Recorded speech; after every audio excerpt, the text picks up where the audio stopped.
Welcome to the How Soccer Explains Leadership podcast, where we explore leadership principles through the lens of the beautiful game. Welcome back to How Soccer Explains Leadership. Thank you so much for being a part of this show. Thank you for just really being able to be part of this conversation. Paul Jobson and I absolutely love getting to do what we do. And, the interview that I get to do is no exception. This is a guy that I met on Clubhouse last year, really just talking about how Ted Lasso explains leadership. And it was just a fun thing that we threw out there. And this dude from Manchester, England shows up on Clubhouse, and we end up just hitting it off and having a blast together. So finally, I'm getting him to be able to have a conversation with us. So today, I have Phil Smith with me, and Phil is vice chairman and owner of Ossett United. It's in the 6th division of the English Pyramid. If you don't know what the English Pyramid is, just Google it, check it out. 6th division's pretty darn high. He's the super proud father of a super cute little girl. He actually owns rights to NERF. How cool is that? All the balls that we've been play with for my entire childhood in UK, Europe, and Middle East. And he's a management consultant, a whole lot more. I mean, I'd go for a full hour just given this dude's bio. So, Phil Smith, how are you doing, man? Good. This is early for you, but it's the end of my day. I've done a full day. I've walked the dog. I'm dressed in my dog walking uniform, and here we are, sat in my kitchen. You made it out like we're friends there. I don't remember agreeing to that. Well, I just do stuff like that on this show, and because I can edit out anything, right? So if just that part where you said that, I just want to make it known that like I know you and you know me. So it's one of those things, Let's fake it. Oh, Phil, listen, I couldn't live without you, man. Couldn't live without you. Thank you. Appreciate that. See, folks, if you didn't know already, like I know people. So that's why I do this show. That's why we're able to do this, is because we go way, way, way back. Anyway, speaking of way back, we've had some good conversations about kind of a crazy story. This half of the season, we've been able to share some really cool stories from people, and yours is no exception, kind of how you got to be where you are today. We throw out different things that you're doing, but your childhood going into college and after college, first few years, there's some pretty cool things. Can you just share that story with our audience? So I was very fortunate to be offered a scholarship to play soccer over in New York on Long Island, a sort of a chance of a lifetime, really. Two of us were offered this opportunity, and the other guy never got on the plane and never told me or anything. It just landed on the other side of the pond, looking for the guy, and he was never there. So into the breach on my own I went, and you know what, an unbelievable experience playing soccer. Way back in the day when, if you had an English accent, you must be the best soccer player in the world. Before any real exposure of Brits and any real serious development of US soccer was put in, I was lucky enough to be there as that started and as they started taking soccer a lot more seriously, and the investment, which is always needed, went into grassroots development, went into facilities. And I think the Americans are great at that. Americans are great at saying, right, let's push this sport, let's push the kids and push the coaches, and let's see what we've got. And I think that's been very, very prevalent in the women's game over the past 20 years. You've seen a rapid growth in the women's soccer program and the men's also. So for me, very, very privileged to witness the birth of that sort of boom for US soccer. Sunil Galati, who I know really, really well, and the guys over at MLS have really helped drive US soccer. But it'll always be about grassroots. It'll always be about getting involved at that lower level and inspiring kids and showing them the love of sport. And as always, some will stay and some will go, and hopefully the good ones stay, and off we go. So I was very privileged to play soccer in the US. My lecturer at college was an English guy who also was commercial advisor and on the board at the New York Yankees. And it's quite funny. He was from Burton-on-Trent, which is nowhere near where I live, but obviously we're English. So he and I, the only English people at the school, were overnight buddies.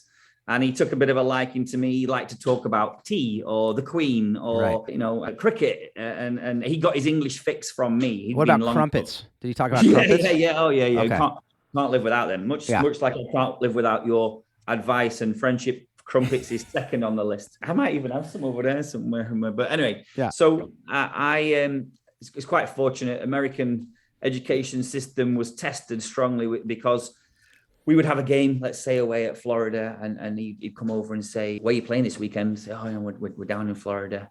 And he'd say, "Great, okay." And then he'd hand out the homework, and he'd go down the line, and he wouldn't put any on my desk. And everybody else has got homework, and I don't have any to do. And I'd come back, and we'd be at the class on Monday. Everyone would hand their homework in. I have nothing to hand in. And then on Wednesday or Thursday, he would hand the homework back, and I would get a piece of paper with like a C+ on it. And I would get this average grade every single time, but I didn't do it. I didn't do any homework. Had I done it, by the way, I'd have got more than a C+. Right. But they let me focus on playing soccer, and it was a great program. Loved it. He then offered me an internship, which I didn't know meant work for free. I found out very quickly. Yeah.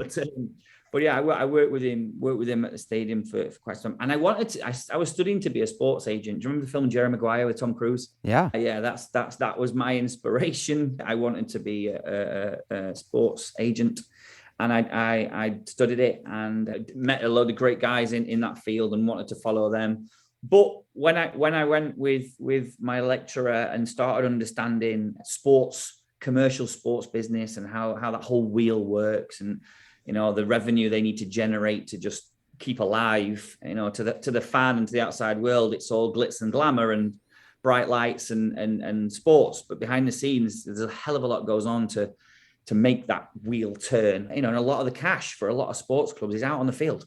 The facilities are a little bit tired. The systems aren't the best. The staff don't get paid as much because all the fundamental cash is on the field. No matter what sport that is, that seems to be synonymous with major sport. And so it was really good working with Ford Motors, working with Nike, working with the Champion Sports, working with NBC, working with Fox Sport, and really driving commercial revenue for Yankee Stadium. And I fell in love with it. I totally fell in love with how to do that. I mean, listen, when you're working with teams like Yankees and another team I'll mention later on, it's incoming. You don't have to go begging too much. Right. But you still got to deal with it and which is the best path to take, and how do we generate maximum revenue from each and every deal. I fell in love with it, whether it was dealing with grass seeds, floodlights, beer, seat coverings, whatever it was a commercial deal and it was there to be had, and I got involved in it. From there, I actually went and worked for Nike for a year and looked at new product development, any new product that was being launched in the States. Nike had a program long before social media. It's funny how short a space of time social media has been with us, and yet we feel like we're all experts and it's been along forever. But the only way of knowing if you sold a product well enough for Nike at that time, we're talking 2004, at that time, was if a shop in Manhattan reordered a second batch of a product. That was the only data, the only way to understand if you'd done well. And there was a game, I always tell this story, I quite enjoy, I dine out on this story sometimes. There was a game, I don't know if I've told you this story. There was a game between the New York Yankees and the Arizona Diamondbacks. And I had one cap, this new baseball cap. It was this green and yellow Brazilian type design looking cap. The brand was called Yoga Bonito, which was Play Beautiful in Brazilian. Portuguese. I had one cap, and the cap is on Derek Jeter's head, and he's been interviewed by NBC, and he's talking away, and I managed to get my product on Derek's. Obviously, I knew them, so it was easy to do that deal. He's wearing the cap, he's talking, and then I realized that with this hat being Portuguese and a Brazilian type brand, to my right, about to go on Latino sports TV, was Jorge Posada. And now I'm thinking, I'm going to get more traction on Jorge's head than I am on Jeter's head. He's Brooklyn Italian. Right. That was a great market, don't get me wrong. Yeah. I think I need the hat on this guy's head. And there's a footage on YouTube somewhere of Derek Jeter being interviewed, and somebody just grabs the hat off his head No way. And that's me, because I needed that hat on Jorge Posada's head. Of course. So Of course. I'll find that footage and send it. It's quite funny. So yeah, That's so funny. I did that job for a year. I loved it, and then I moved back. Hey, go back to the Yankees when you went into the Cashman's office. Never, ever. The one when he never looked at me. Yeah. Right. Yeah. If he watches this, he's going to send me a very stern email. But yeah, so my lecturer had a year off, a sabbatical, to write a book. And he recommended that I stay on, look after the portfolio that we were looking after. But he'd be a phone call away on Long Island if I needed him. And he You were was. like 23 or something, right? Yeah. 2004, 2003. Yeah. Just fresh face, wet behind the ears and everything. And he wanted to write a book. He wrote a very successful book, great book. And he had a year off to do it. And we had a bat phone in the office. Pick up the phone and didn't even dial a number. And it rang his house. And he was out on Long Island in Southampton, I believe he lived on Long Island. And he would be there and say, "Oh, Phil, listen, just do this, just do that, no problem." But the day-to-day work I was doing and enjoying. My dog just saying hello. I'm just as I'm talking to you, just nudging my arm. Right. So he said, "Listen, I got an idea. I'm going to run it by the big chief." So we walked down this long corridor and into the biggest office in the whole stadium, which is an unbelievable. You see these offices. Hello, there you go. Yeah, You see these unbelievable offices unlike Jerry Maguire or whatever, or Trading Day with Kevin Costner and stuff like that. Oh, yeah. And they've got the trophies everywhere, and they've got the basketballs and the baseballs, and everything's not going. It's the same.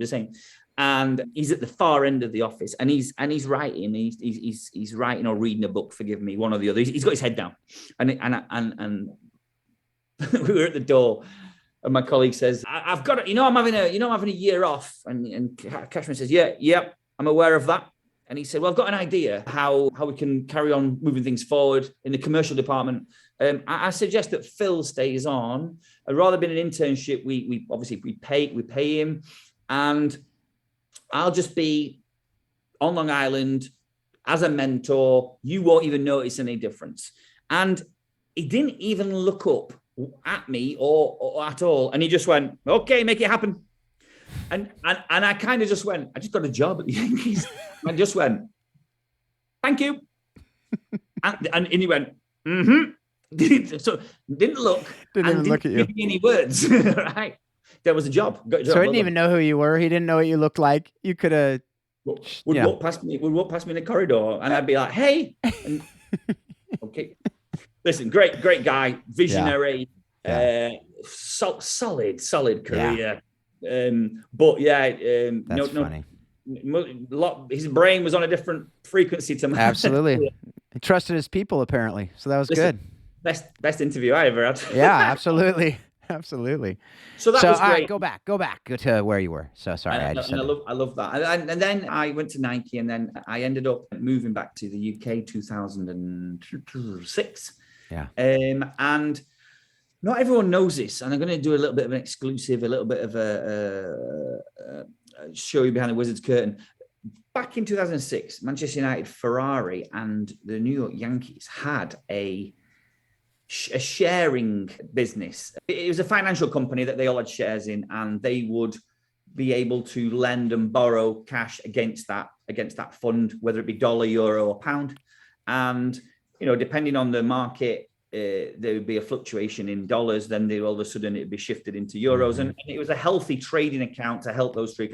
And they borrowed against it at an agreed rate. The guy that managed that fund, who works for the Glazer family at Red Football out of Tampa, called me and said, "When you get back to the UK, I want you to go and meet a guy who co-founded the Muppets with Jim Henson, and then took the Cirque du Soleil from being a street act to being 30 shows a night anywhere in the world, extravaganza. He's now working for the Glazer family, and he's running Manchester United's business. Man United split into two. There's Man United Football Club and Manchester United Limited, which is the business. Yeah. And he's running the limited side. David Gill's running the football side. So I said, "Oh, why not? Yeah, I'd love to meet that guy." long story short, I meet the guy and I get a job at Man United, a cool job called the client relationship executive. Look after renewal of hospitalities, big spenders at the club, making sure we retain revenue. Again, same conversation from previous.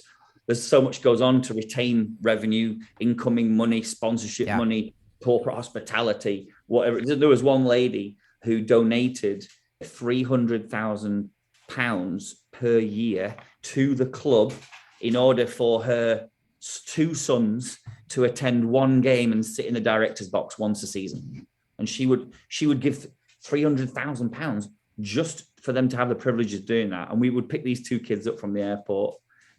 One of them, not even so you're looking forward to the game? No, whatever, not bothered. And we'd take these 2 kids to the ground and we'd show them around and we'd treat them like royalty. And they wouldn't eat the food in the 5-star chef had made this amazing food. They wanted Big Macs.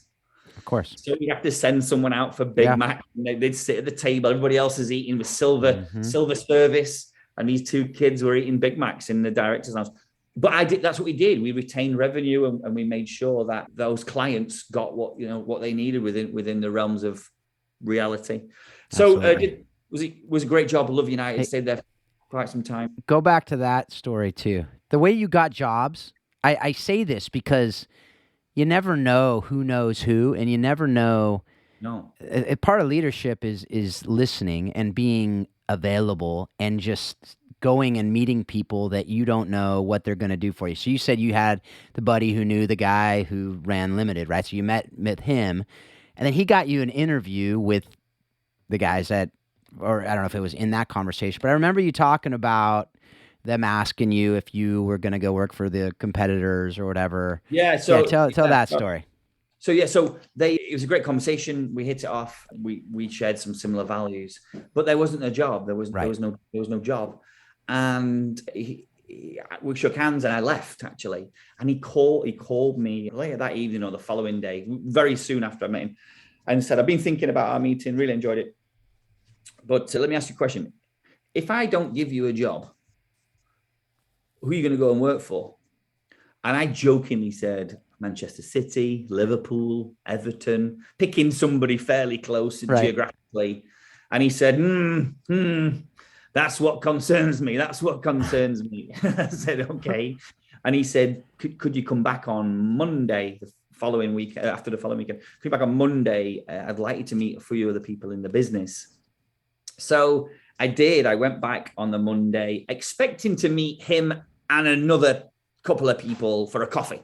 Yeah. And I walk in this room and there's 9 people sat around a boardroom table and the board are there on a Monday morning. And I recognize a couple of them, a couple of famous people on the board. And I'm sat there going, oh my goodness. And they said, listen, we've had a conversation over the weekend, which is great. I mean, look at it, think about it now, right? Then at the time I was like, okay, now I'm thinking the board spoke about this job over the weekend. That was, that's pretty important. Right. That's a pretty big deal. Yeah. Right. Yeah. I mean, I'm on a board. I run a board now. You get anything out of us over the weekend? Nothing. I'm not even answering my phone. That's right. So we've had this conversation and we put together a position and we'd like you to consider it. And listen, it was the consideration lasted 0.4 seconds. Right. I'm in the gang. Let's do it. Let's get on with it. And it was amazing. I got to do some great stuff. Traveled on a plane with the players to away games. Funny enough, not name dropping, but I just bumped into Rio Ferdinand in Manchester this afternoon, and we were just talking about 2 stories where we were playing Inter Milan in a really important game in the Champions League, and his back was so bad that he stood up on the plane the whole way there, because if he sat down, he would seize up. And I remember stood at the back. I've just gone to the toilet, and then he stood up at the back, and everything all right? Yeah, I'm not going to sit down if I do. And every now and again, the masseuse would come over and give him a little rub and put some heat rub on his back. And I'm thinking, this guy's preparing for a Champions League game. No one knows this. The fans don't know this. Right. And he's having to stand up on what was probably, 2.5-hour flight into Milan just to play in that game. He couldn't sit down. And had a great game. And Rio Ferdinand, one of the best defenders in the country, if not in Europe at its time. And I was privileged to get to do that and visit the training ground and still do know some of the players now from that time. You know, it's lovely to bump. I was in town, in the middle of town, and he's walked past me and, hey, Phil, how you doing? And, you know, a little bit of non-monetary value. That's nice. Yeah. Yeah. It's nice to have that. And it's also nice to think that he could do that and didn't think, oh, that's that idiot that used to work at Man United. I must have done some things good with him. Anyway, moving on, that job became a 13-man team in the end. The client relationship team became a 13-person department, and is now a £92 million revenue source for the club. It's probably more now. Last time I checked, they were generating 92 million a season in incoming funds at United. So a very important role, a very important job, now an important department at the club. Well, I wish I would have known you when I went back to Old Trafford in March of 19, because I actually went to the game through one of those hospitality packages that you created. Cheap. They weren't cheap. And, you know, and now I feel like if I would have known you, you could have gotten me a deal. You could have got me like 5% off or something, you know, I don't know. 10% more. Yeah. Oh, maybe. That's true. You would have had you would have made some money on the deal probably. Yeah. It's a good thing I didn't know. Call it friendship tax. Exactly. Because I get to hang out with you, because we might see Rio Ferdinand in the street in Manchester. So you never know. So yeah, that makes sense. Yeah, so I love that job, and I would have stayed. And it's funny, I don't know where that would have gone. I would have stayed, and this is a topic we can bring back into the fray. Is I sat down with Michael Bolingbroke, who went on to become, coincidentally, the CEO of Inter Milan after that job. I just mentioned them in a previous story, but I sat down with Michael and I said, "Listen, I've done this job for a few years now, and it kind of runs itself. We put the right ethos into it. Everyone understands it. The team all get it. There's processes in place, and it works. I'm looking for the next thing now. What's the next thing?" And he said, "Well, listen, you report into the board. The next step is the board." Yeah. And he said, "You're way too young. You don't have enough scars. You need," and I won't use exact words in case this is aired at a time when other people are listening, but he said to me, in order to come back here at that level, you need to go away. You need to find yourself in a boardroom where you lose arguments and you get the shit kicked out of you verbally. You then need to get those scars, understand how to fight your corner in a boardroom, and then you need to win some fights in a boardroom. And then and only then can you come back at that level." And at the time, I'm thinking, what does he mean? And you know, what is he talking about? And I did. I went away and I worked at a couple of companies where I was at board level, and not everybody's your friend. Not everybody in the boardroom is your friend. There are people that might want your job. There are people that want to get ahead of you. There are people that are looking for pay rises. There are people with personal agendas sometimes, and you'll never understand what they are and why they exist. And that is the working environment. And at a board level, I do believe it's a dog-eat-dog sort of world. It's certainly in the businesses I were working in. You had to know your numbers, know your figures. If you stuck your hand up to question something, you better get it right. And I understood it, but only years later understood what he meant by get some scars in a boardroom. And so, yeah, I get it. And I worked with a couple of great companies post Man United. I then went a bit freelance and decided to be a renegade for hire, working with new brands, specifically in the Northwest, a lot of restaurants, a lot of bars, and helping them penetrate the market.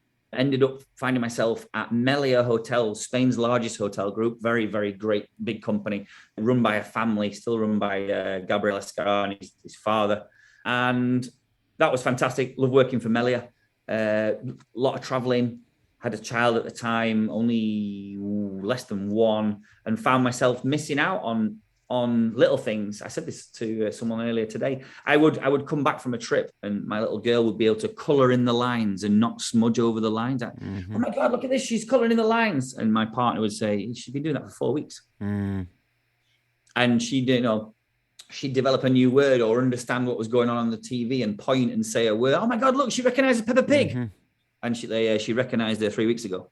Yeah. And I realized that I was losing out on this wonderful little person's development for the sake of a job. and that work-life balance was wrong. So I stopped working for Melia purely because I wanted to see my little girl grow up. And that's an interesting lesson to learn. When do you stop chasing the dollars and realize what the important things are in life? And that was a bit of a shock for me, that one. Nobody told me about that. That just happened on a random Thursday evening. That hit me like a truck, to be honest with you. Yeah. And that's it. I changed. I worked more domestic. And now I find myself owning and co-running a non-league soccer team down in level 6, division 6 of the English pyramid, as you mentioned before, and also working in tech, specifically for large sports stadiums and arenas. That's what I'm currently finding my daily work. And as you mentioned, also, I acquired, along with a friend of mine, the rights to NERF in the UK, Europe, and the Middle East. During lockdown, I did a deal with Hasbro to obtain those rights, and we're launching a whole series of products in the UK at the moment, and then we'll take it further out. And that's pretty much a life. That's it. There it is. Well, and the NERF thing, if you're in Manchester, or if you're visiting Manchester, you need something to do between, games or whatever, and you want to go and just battle with people, you can do like NERF War in this new facility. That is it open yet, or is open it in September? Open in September. So wait till September, catch a couple matches. Oh, you said Let's open, create, or let's it's open? Let's create a code or a password from people who listen to this podcast, and they can get in at half price or something like that. HSEL 50. There we go. There we go. Make that a thing. Because you have HSEL 50, you have the cashless, payment systems that you're working with. So that's what you're doing now, right? So that's this idea that we're just going to cross market everything here. That's what we do. So this is one of the first. By the way, that's a big sponsorship. So you just committed to all kinds of cash for that. So we can do it on the cashless system that we're going to create. It's 9:30 p.m. and I'm so drunk right now. I don't know what I'm doing. Not true, folks. For the kids listening out there, he is not. And I'm drinking apple juice. I promise. As far as I know, and he's not. So that's good. That's good. All right. Hey, I want to go back and talk about that. You said we'll come back to it. I do want to talk about that. So you talk about the board, and he talks about this idea of scars, right? Like in I think in leadership too, right? Anything in leadership. To be a great leader, you got to be a great follower. To be a great leader, you have to fail. If you're not failing, you're not learning, right? All these ideas that we hear, how many of those, and what lessons did you take from your playing days into the Yankees, Manchester United, the board, these things that you're doing now? How much of what you're doing now is colored by you playing and learning on the pitch? Great question. And so many. I'm trying to literally hold one as they fly past my. Yeah, just a couple, 2 or 3 that pop in your head. There was a great coach, still is a great coach in Sheffield, where I'm originally from, and he was coaching at Sheffield United, and I had the fortunate to spend a couple of seasons in his care, and he would tell players, especially wingers, wide players, go beat the fullback, go beat him. That's the job. Get behind the fullback, deliver the ball. Don't deliver it too early. I want the 1v1 success, and then I want the ball whipped in. And I remember there being one guy, his name was Ryan, and he was a really good kid. And he was at my age group, but he got called up to play in the first team.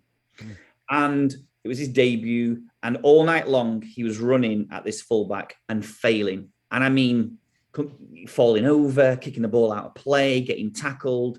And I remember the coach just saying, keep going, keep doing it. And some of the teammates were getting frustrated and, don't even give him the ball. We're getting no success down that side.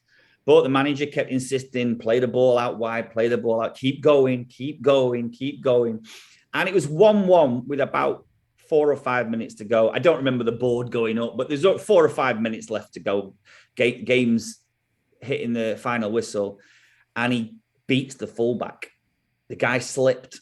It's a little bit wet. He just slipped, and he beat him, and he crossed the ball in, and they scored and won 2-1. And I remember after the look on that kid's face, the the belief that he'd now got in himself. He'd just gone from being a very good footballer to being a very good footballer with an understanding of what he could achieve, what's possible. I bet he felt 10 feet tall. You know, his teammates now adore him. And you know, you look at the coach on the sideline who just does this. Yeah. He knew. And as a coach, the hairs on my neck stand up there telling that story. Because I coached after playing. And as a coach, if you can implement something, a system, a style of play, a technique, a skill, and then see that in action on the big show, that's the holy grail.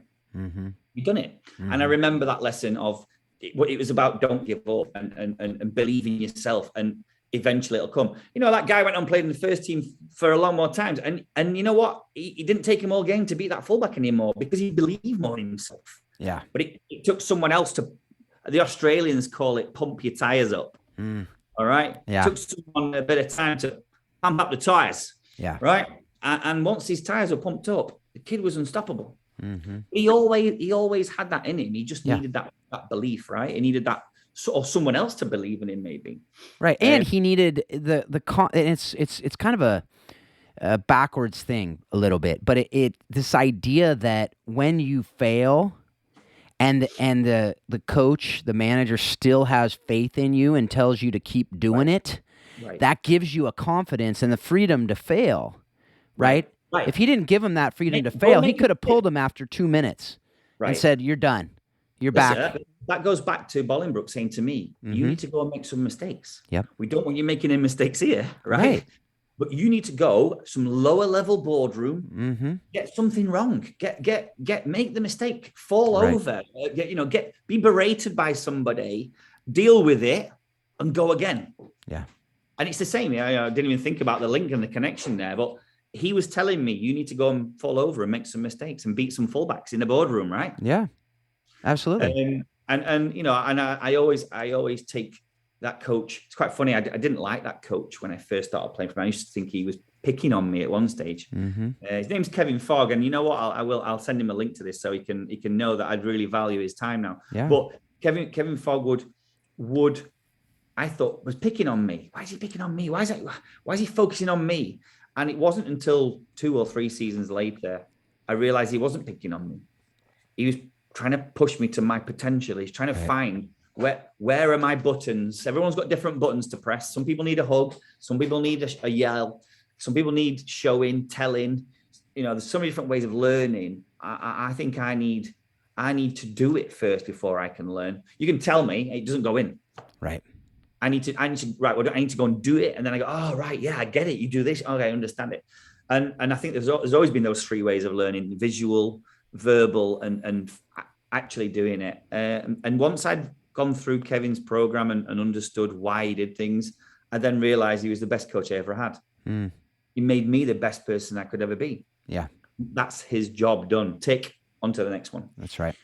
So yeah. Oh, go ahead. Sorry. No. I was just going to say I really value Kevin and even some of the stuff that he taught me there. Like you said, I still have it in my brain now.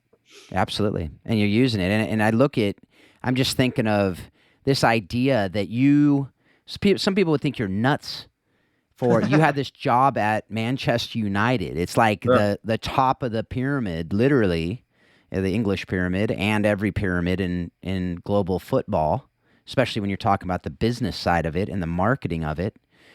But he says, hey, if you really want to get to that next level, you need to actually take a step back in most people's book to be able to go forward, right? Which is an incredible leadership principle, right? And also one that you don't like to hear that. No, of course not. But think about the kids going on loan. I just watched Garner the other day playing for Nottingham Forest, right? He's still in the FA Cup. United's not, interestingly, which is who would have bet on that, right? But the point being, this is a kid who was, one of the jewels of the academy.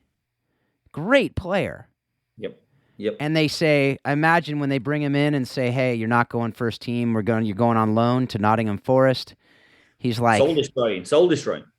Yeah, he's like, ugh.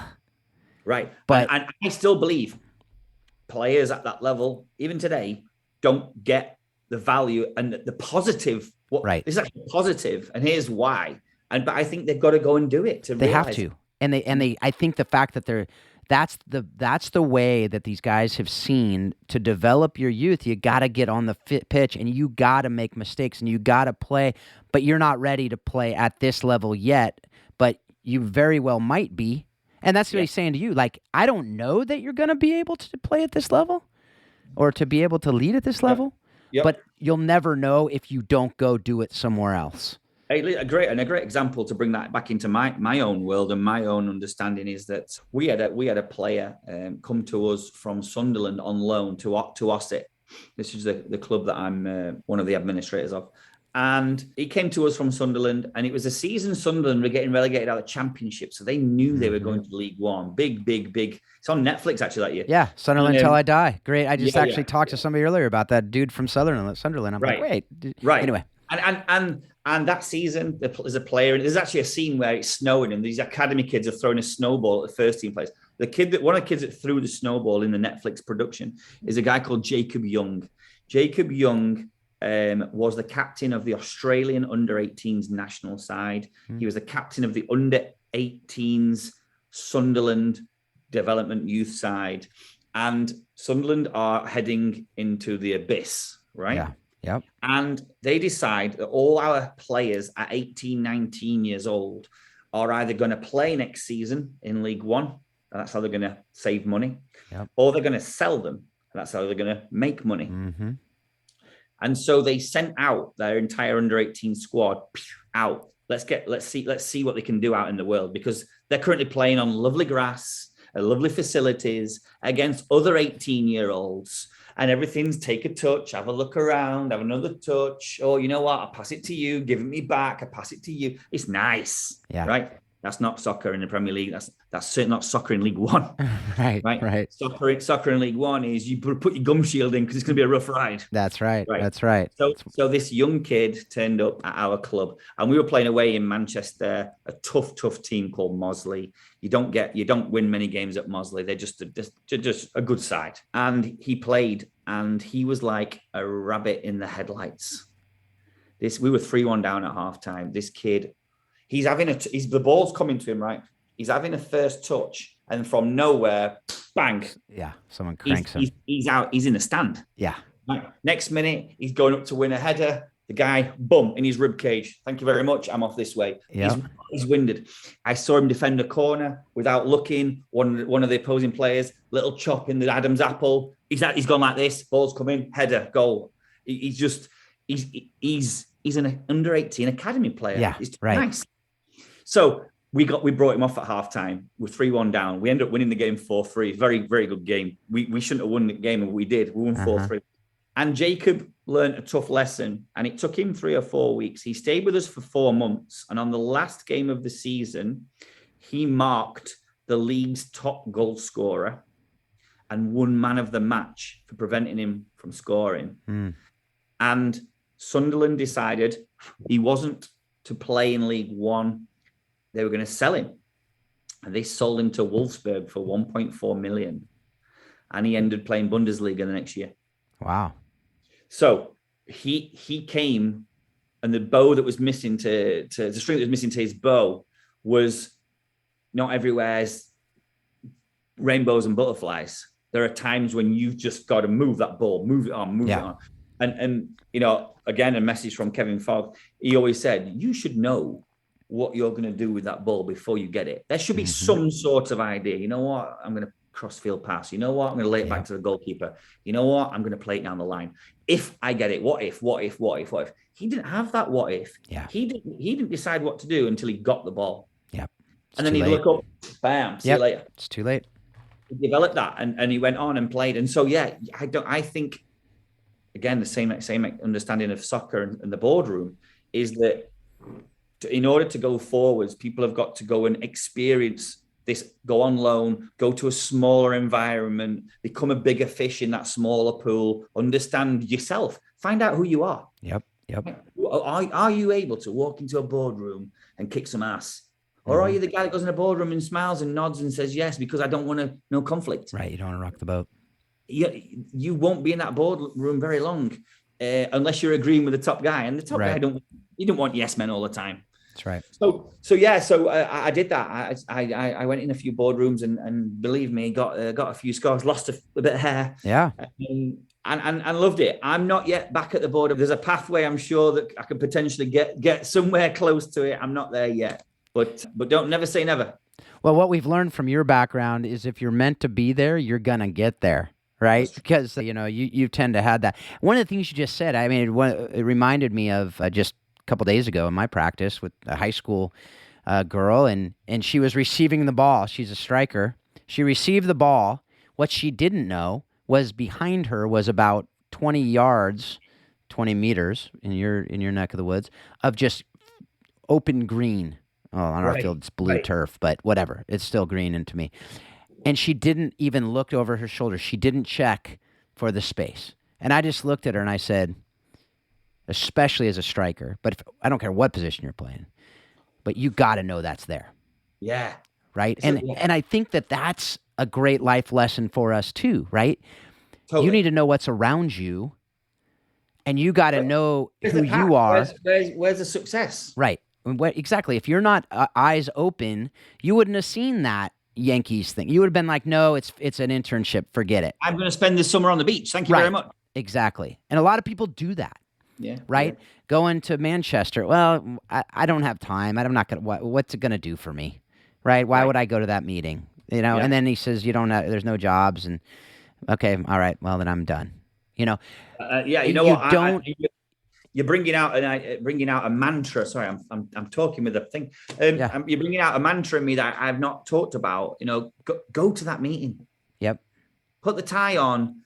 Get up early. Go to that meeting. Go and do it. Because the worst thing is, you're back where you started earlier in the day. And you met someone new. The best thing is you're working at one of the biggest sports franchises on the planet. Yep.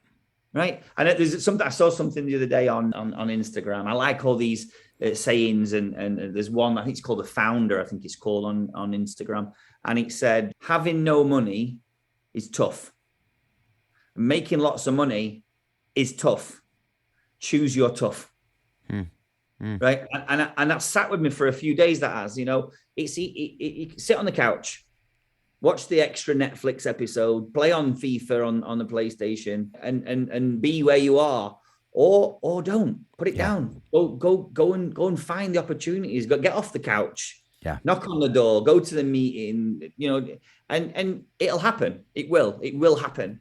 There's nobody that unlucky that they've been to all the meetings and nothing has come out of it. Nothing. That's not possible. Something will happen. And I do believe in rubbing shoulders with the right people, put yourself in the right environment. Again, another Instagram silly quote about if your circle of friends are not talking about positivity and progression and being good and helping each other, then you're in the wrong circle of friends. Yeah. And I've managed to build a good circle of friends. And I do count you in that circle now, Phil, but I've got a good circle of friends who will push me and challenge me and help me, but also ask for help too. Yeah. Absolutely. And I'm very happy, in a good space, man, in a good space right now. Yeah. And that reminds me too of don't say no for them. No. Right. Too many people pre-fail and go, well, I'm not good enough. I'm not going to, right? Or I don't have what it takes. You could have easily said, I don't have qualifications for anything. When he said, hey, you want to take this for the year when I'm going on sabbatical, you could have been like, bro, I'm 23 and I'm from the UK. I don't even know baseball. I don't even know what these rules are, right? Like you could have had all these reasons why it doesn't make sense. There were a lot of reasons why. Because you know what? It didn't make sense. No. Right? And a lot of times the next move doesn't make sense. If we went and put everything on paper, you'd have all these reasons why it doesn't make sense. But you know what? You got the opportunity. So again, if you have that freedom to fail, if you have that ability to have a trust, but that does take an understanding of who you are. And I think this goes back to the premise of this show. On the field, you got to play to know your strengths. Yeah. If you never step on the field to play, you don't know what you can do or can't do. And I think it comes back to that coach. It's all right to fail. Mm-hmm. Fine. It's fine. Yep. The champion is that guy that just failed one less time than you. He tried it one more time than you did because, again, there's more coming out of this in my brain as they're talking. But in business, it's all right. Get something wrong. We go back to this boardroom thing. Go and get the scars. Go and fall out with people. Go make the wrong decision. It's the same again. What's the worst thing that would really, really happen? It's not that bad. I think our lives are all made of moments, right? And the moment that you're in it's not a fixed point. You're not stuck in that moment forever. It'll pass. That's right. So don't get too caught up on that moment. And likewise, the happy and amazing moment will also pass. So don't be too vain about that or celebrate that too much, because that good moment will pass too. That's right. Find the next moment and go. And the worst thing that can happen is you go, I probably won't do that again. Yeah. Now you're a stronger person. That's right. We had a penalty kick shootout in our crosstown rivalry, and a couple girls, 3 girls actually, stepped up and missed. We lost. We showed up it was a Saturday night. Monday afternoon, we had a game on Tuesday, and we get in there Monday afternoon. I said, hey, I won't say the name. Hey, penalty kick taker number 1. Did you wake up on Sunday morning? She says, yeah. Kind of confused. I look at the next girl. I go, did you wake up on Sunday morning? She's like, yeah. And third one, same thing. And they're like, I go, look, you missed. Move on. It happens. It's not the end of the world. You're still breathing. You're still living. You can use it as a learning experience. And you know what? Next time you have a PK shootout, step up to take the next one. There you go. Right? Yeah. And be the first to put your hand up and go, let's go again. Come on. If you don't take it, you already missed. I mean, part of the problem we had is no one raised their hand to take it.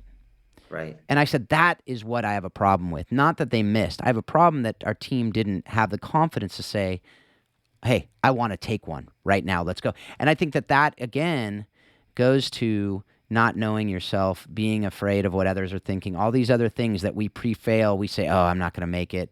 If you walk up saying you're not going to make it, you're not going to make it. If you walk into an interview saying, I'm not going to, there's no way I'm going to get this job, you won't get the job, because that will shine through. And, so what if you were doing what that coach said? What if you were thinking, what if I did? Right. What if I did? What if there's a chance here? And they want to talk to me, and I talk openly and freely, and yes, I'm interested, and this is me. And they might go, yeah, we want you. Yep. There's every chance that will happen. And are you ready for it? And you know what, even if inside your head you're still doubting yourself, by doing that job, and this is the job with Cashman, but by doing the job, you learn, and you adapt, and you understand, and you understand. You start acquiring knowledge and putting things into play, and all of a sudden you look back 3 months down the line and going, "Whoa, I'm doing it." Yeah, absolutely. And you go find any, and I could name 10 now and shame some of them. Go and find any CEO of some business and any chief operating officer, managing director. There's a time in their career when they blagged it. They just said, all right, I'll do that. All right, I want to do it. And they weren't sure. They weren't sure about themselves. They did doubt themselves, but they did it, and they got the paycheck, and they learned the job, and they understand it, and now they're doing fine. That's right. And they've got a lovely house and a nice car and a pool, but there was a time when they all sat there going, I'm not sure I could do this. Right. Yep. We've all been there. I'm saying do it. Yeah, absolutely. Well, last episode, I mean, folks, if you go back and listen to last episode, Jay Demerit, that's his story. If you go listen to if you don't know the story, go listen to the last episode. Go watch Rise and Shine, his documentary on his life. But that was his story in college. The college coach said, hey, do you play defender? He just never played center back. But I played basketball, so can't be that much different with the movements. And so, sure, I'll play. Second year of college. And he was always a striker. But he said, sure, I'll go. I'll try it. He ended up being, spoiler alert, Watford center back, U.S. national team center back, all these different things. The story on how he got there is a similar deal. It's a totally different story, but the similar idea of, you got to work really hard, and you got to be ready you got to be ready for the moment. You got to not be afraid to fail, because if you're afraid to fail, you're going to fail. Yeah. And you know what? And if you're not afraid to fail, you're going to fail. How do you respond to the failure? And that's the key. So fail. I'm telling people, go fail. Absolutely. Go and understand what it feels like to get it wrong. Go and feel what those girls felt like the next day after missing those penalty kicks. Take that feeling, understand it, and then use that to say, you know what, I'm gonna do everything I can to try and not feel that again. But use that experience. Don't be ashamed of it. Don't shy away from it. If anything, welcome it. Welcome that challenge, and don't try and fail, obviously. But if you do, it's okay. It's totally fine to fail. That's right. That's like if you go skiing and I didn't fall all day, and you're like, then you weren't trying hard enough. You're right. What we do is just looking. You just You're not going for the jumps. You're not going for the moguls. You're not going for these different things, right? It's that same idea. So, all right, we have a little bit longer. We could go on for days, as you can imagine, folks. That all right then was like pre-revelation. All right, I know. It's going to lead into like, we're going to do a quiz. There's a free giveaway. Yeah, you're going to give your car away to one of the listeners. I'm sure that's what you said you're going to do anyway. But that's what that all right did just then. Yeah, pretty much. We're gonna move into something like that. It's different type of goal, different type of giveaway. Because we're gonna hear from you. What is your kind of why? What's your purpose statement? What is what you're driving toward every day when you wake up? This is turned into therapy. No, pretty much. Yeah, it's a question. If you don't know this, we got to work on it. No. My what is my why? I don't know if I can process that question enough. What is my why? I whether it's a blessing or a curse, I am a people pleaser. And therefore I set my targets and my goals to make either the client I'm working for or with, or somebody else in my corporation happy through projects, successful project management, gaining more revenue is an easy one to say. So I think it's a blessing and a curse at the same time. I waking up every day wanting to make the people in my circle happy. And it doesn't always work. I fail sometimes. I get it wrong. And here's what a horrible byproduct of wanting to be that person. A really horrible byproduct of wanting to always please people is that along the way you will let someone down because you can't please everybody. And I'm a yes man. Yes, I'll do that. Yeah, I'll do that. Yeah, I'll sort that. Yeah. And then all of a sudden you look at the diary and you've put 3 meetings in at 10 a.m. Well, 2 of them are going to lose. Yeah. You're only meeting 1. So that's my blessing and my curse. My why is I like to please everybody. My weakness is I can't. There you go. That's a bit of therapy for you. Yeah, and that's a good segue into my next question, which it's actually the last episode we did. The last How Ted Lasso Explains Leadership episode was episodes 9 and 10. We talked about that, where Ted also, similar to you and me, he's a people guy. Right. And he didn't want to bench Roy. Right. And because he knew he'd be letting him down. But if he didn't bench Roy, he'd be letting other people down. Right. And so on the pitch, if you're the attacking midfielder and you have both wingers on the outside calling for the ball, either you're going to take it in and shoot, you're going to not make either of them happy. You're going to pass it to one and make the other one unhappy, or, pass the other guy. And so that's just life. But with that, we have our drivers, we have our filters that we need to put things through. And so that's something that is critical for us to understand ourselves and our struggle for that, and to surround ourselves with other people who will help us understand, look, you're not going to make this person happy, but that's the right thing to do. Yeah. Yeah. Right. And that's the rub, is that we can't make everyone happy all the time. We can't please everyone all the time. I can't go into the detail of this, but yesterday I had a crossroads decision in business to make, and the right thing to do was to pull the plug on a project, because it wasn't going to be the one we all want, and I could see it and everybody else could see it, but daren't raise the flag or fire the flare into the sky and say, this is not working. It's not working. I can see a lot of money going to this and it failing, and a lot of money would have gone into it, and it would have failed. And so not easy to pull the plug on that and do that, but the right thing to do. And that comes out of reading a book that I read on vacation a couple of years ago. It's a swear word, so I can't repeat the name of the book. So we'll call it The Art of Not caring is what we'll Yes. call it. I think we know the book. Yeah. So, Okay. yes. And that book isn't actually about not caring. Mm-hmm. It's about caring about the things worth caring about. Right. And prioritizing, understanding that you cannot please everybody, and understanding that if you do the right thing and you stay true to your beliefs, then you are doing the right thing. And I've taken from that book that's why I made that decision yesterday. Phil of 5 years ago, no, let's do it, let's do it. No problem. And we hit a brick wall and we spent too much cash and it's not worked. And we all spend a few weeks licking our wounds. Mm-hmm.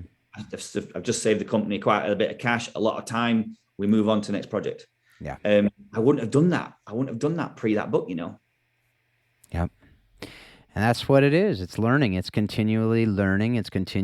That's why leaders are learners, right? If we're going to be leading anyone, if we're going to be doing anything of value, you got to be learning and growing and innovating and taking initiative to be able to move forward. All right. So I was really wanting to go into talking about Ted Lasso, but you know what? I'm going to get you back on and we're going to just do a whole show talking with you about Ted Lasso so you can, prepare for that. I'm due to watch it again. Yeah. I need to watch it again. It's not on regular TV in the UK. You have to subscribe to some platform and get it. But I'm going to do it if it's a worthy cause. And you know what? It's such a feel-good show. There's so many lessons in that, not just from Ted, but Coach Beard. There's some great lessons on Coach Beard as well, and the players and the chairwoman. Yeah. So let's do it. I'd love to do that. We'll do that. We'll do that a different time. We'll have some fun with that because that is how we connected. It was this strange dude from England showed up on a Clubhouse room that I don't think either of us have been on Clubhouse probably in a year, but we went on at the right time in history.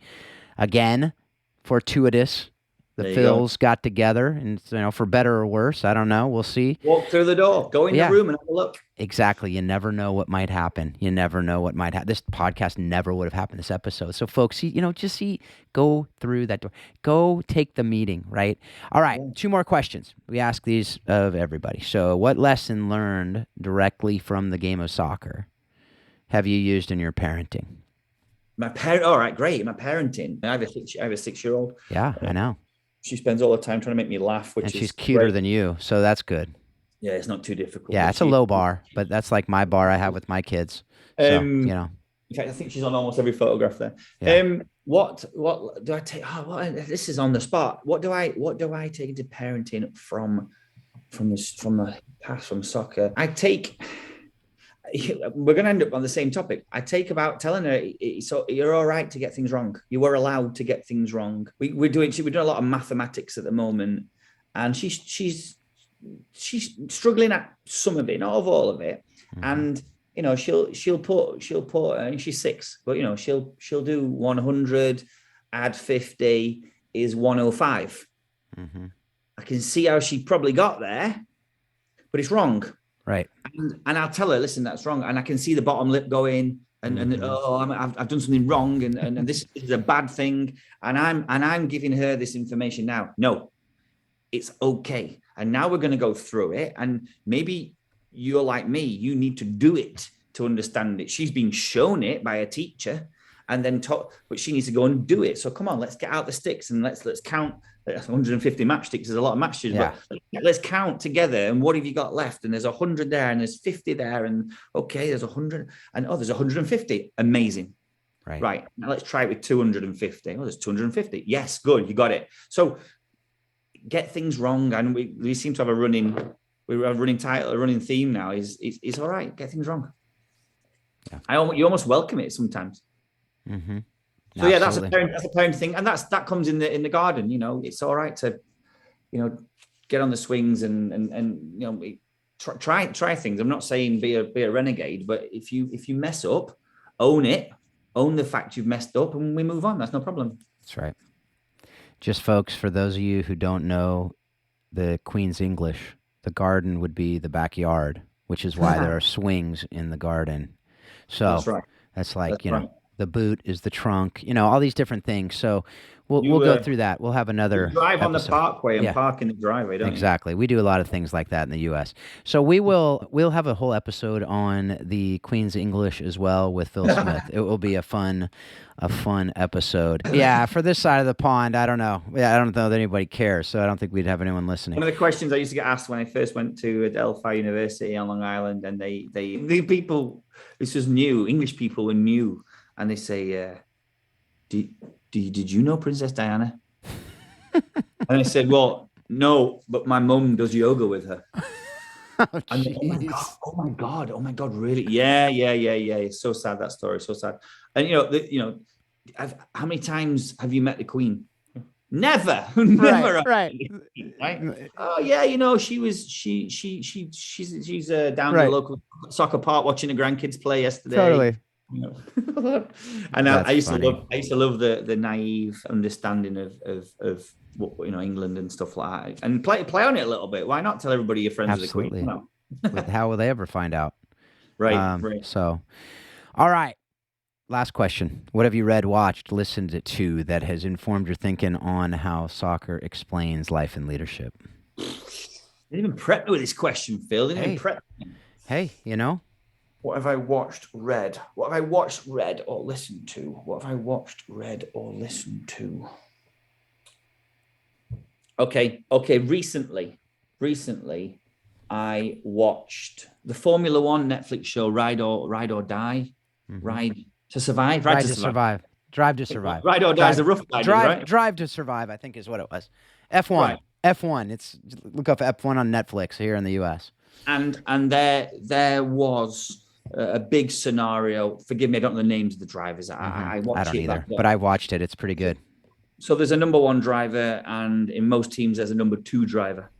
And unfortunately, the number two driver's remit is to make sure number one wins. Yeah. Yep. And it was Lewis Hamilton riding for Mercedes, and I can't remember the other guy's name. Something like Bottas maybe, or something. I can't remember his name. Yeah. And he was in the winning position. He wanted to win. He's trained all his life to be a winner. And Formula One drivers can be some arrogant, but when you're Formula One, similar to tennis and golf, it's you. Yeah. You're not in soccer. You don't have that teammate to carry you through. And no matter what you say, they've got the pit crew and everything. No, right. You're on your own. You're on your own. And singular sports have a different type of animal to team sport players. I'm a soccer player. I'm a team player. I want to be on a team in business. I want to be on a team in the boardroom. I want to know I've got a team around me. I'm not a singular player at all. So this guy trained all his life.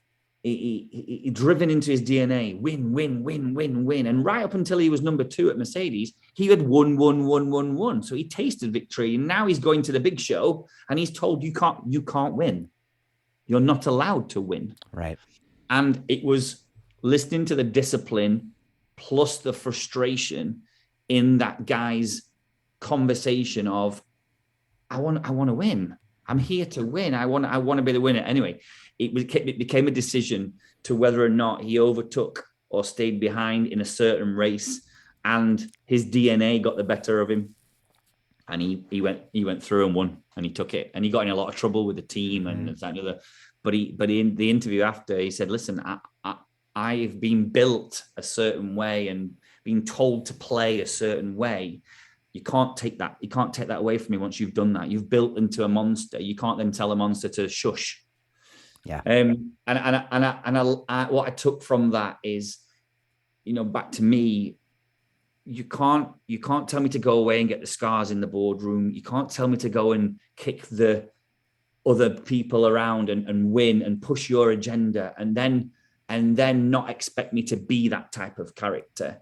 I'm a friendly guy. I want to be friends with everybody. But when it's business, when there's a decision to make, I'm going to make a decision that's right for us to win, not for me to be your friend. And that's probably the biggest thing I've taken from it is I'm Funtime Phil. I'm everybody's mate. I'm everyone's mate.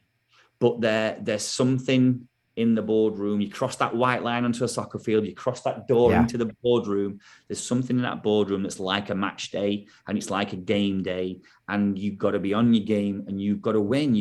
The agenda is we're winning today, And that could be winning a contract. It could be deciding on a new department to launch. It could be a new product we're playing with, or a product we're killing because it's not good enough. You've got to make those decisions. You've got to be tough, and you've really got to do what's right for the business. And I think that's what I've taken. Is it has made me tougher. It's made me a tougher person. I wouldn't have done that 10, 20 years ago. I'd have been fun time Phil in the boardroom, and I'd have lost. Yeah. And the business would have lost. Yep. And that, that was a long answer, but I was thinking as I was talking. I love it. Well, that's what we do. So it's okay. And it's okay. It's 10 past 10 in the evening. It turns out that Glenn Crooks, who is the broadcaster for NYCFC, I had him on early in the show, and he used to coach at Rutgers, just down the road from Adelphi, actually, in New Jersey.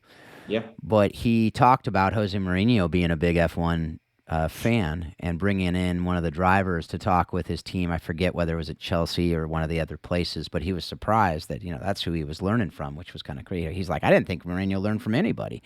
I go, yeah, I didn't either. But there is so much to learn from these different things that, and I think you're the second person to bring up that F1 Drive to Survive on this show. Great show. And it is fantastic. The problem is, at my house, I can't watch it most of the time because I usually watch shows, when everyone's gone to bed, and that show's so loud because it's, the F1, it like shakes the room, and you can't not watch it that way because that's the whole point. So, so anyway, but great show. I strongly recommend it as well. I'm not quite through it, but, there's some language, there's some other stuff, but it's major really lessons cool to learn in that show. It's unbelievable. When you talked about like the pit, I mean, a half second is the difference in those races, right? So like I used to watch racing, Formula One, when I was a kid. I'm talking 10 years old. Yeah. Right? 1980, right? That pit change, we were absolutely astonished that they could change the wheels and refuel the car in 30 seconds. Right. Oh my God, watch this. And the clock would come on. Yeah. To 28, 29, 30, gone. Yeah. And you were like, oh my God, 30 seconds? Yeah. Now what we're talking? 2? Yeah, I think it was 3 seconds, like legitimately 3 seconds. It's insane. The clock doesn't even come on now. I know. It's too quick. Unbelievable. It's put you back up. What? How did you even do that? I can't. That guy pulled that wheel off so quick. How does that wheel stay on the car? Yeah. Well, a couple of times they didn't tighten them enough or something, and then they come. Yeah. And the amount of fuel that must go straight through that.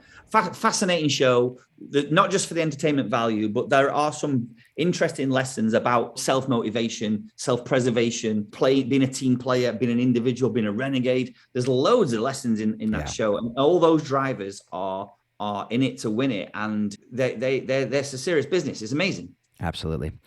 All right. Well, as I said, we could talk for a lot longer, but we're not gonna. We're gonna cut it off here now, so you can get to bed, and folks out there, you can go on to do whatever else you're doing today. So thanks again, Phil, for being a part of this, and for your friendship, and just for all that you're doing to make people happy. Good, really enjoyed it. Thank you. Very privileged to be involved, and thanks everyone for listening. If you still are here. Yeah, absolutely. All right, folks. Well, thanks again for being a part of this. Thank you for just again, being part of the conversation. I do hope that you do reach out to us. Phil at HowSoccerExplainsLeadership.com is my email. You can also join the Facebook group, How Soccer Explains Leadership, on Facebook. If you're interested in coaching the bigger game, which is the program to help you be a better leader and to lead yourself, lead your players, and lead your team, check it out, coachingthebiggergame.com. And if you're interested in the Warrior Way with Paul Jobson and Marcy, his wife, are doing some really cool things down in Waco, Texas. If you're interested in that, check it out at jobsonsoccer.com. All right, without more from me today, I do hope that you're taking everything you're learning from this show and you're using it to help you be a better leader, be a better parent, be a better spouse, be a better just person in your community, using it to help make people happy, like Phil does. And you're using it to remind you continually that soccer does explain life and leadership. Thanks a lot. Have a great week.